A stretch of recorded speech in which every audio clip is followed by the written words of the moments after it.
But first, Bill Gates was part of the computer revolution in the 70s, transforming the way we look through windows.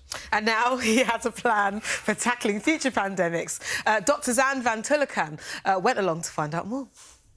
I'm on my way to meet Bill Gates, founder of Microsoft, for much of his working life, the richest man in the world. And then he gave a lot of that money away, started a foundation to improve health and healthcare around the world. And he's particularly interested in preventing global pandemics. He's now written a book outlining his plan to prevent future outbreaks. And maybe he knows what he's talking about. Years before COVID, he gave a talk explaining why he believed we weren't ready for the next pandemic. You saw this coming, and now you get to say the 4 sweetest words in the English language. I told you so. Well, unfortunately, the warnings from lots of experts didn't lead to much preparation.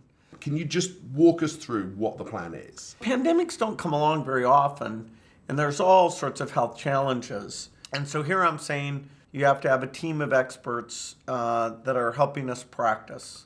You mean like drill, like... Exactly. Now, in the case of fire, firemen don't have many other responsibilities. And so the idea that they've got lots of time to do those drills. And we have small fires all the time that remind us you could have a big one.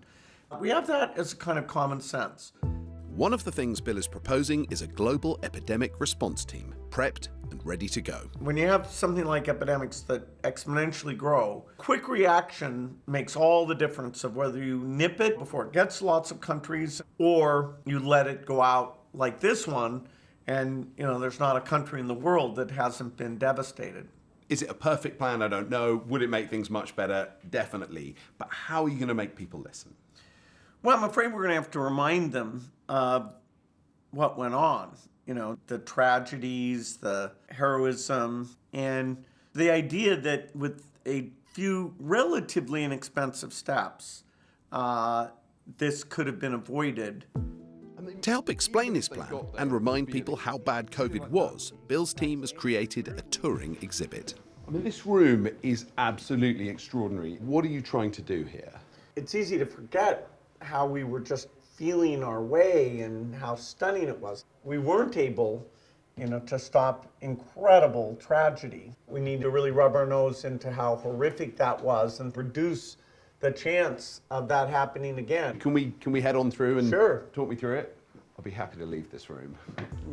I want to know about the strategy Bill's come up with that he hopes will lead to a different outcome next time. Wow.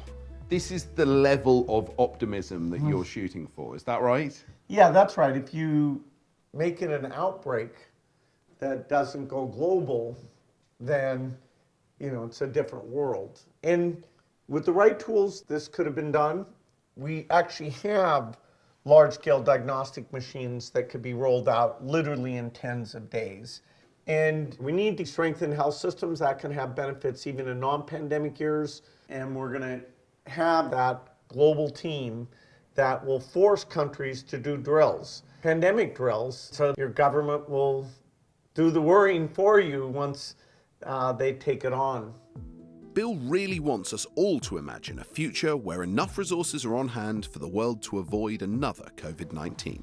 So this is good news headlines. That's which right. We you made never this see. up. So it's not a crazy dream. And what is needed in terms of resources is not gigantic. It's not like what we're going to need to spend on climate change. There's going to be resistance, there's misinformation, there are conspiracy theories, there's anti-vaxxers.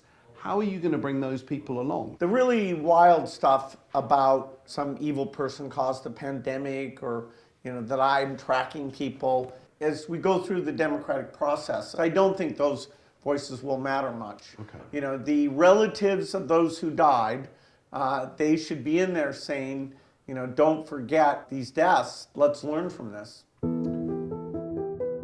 So what Bill Gates is suggesting is kind of wildly optimistic, but this is what we should be demanding from governments around the world. We need a much better pandemic response system, and what he's suggesting might just work.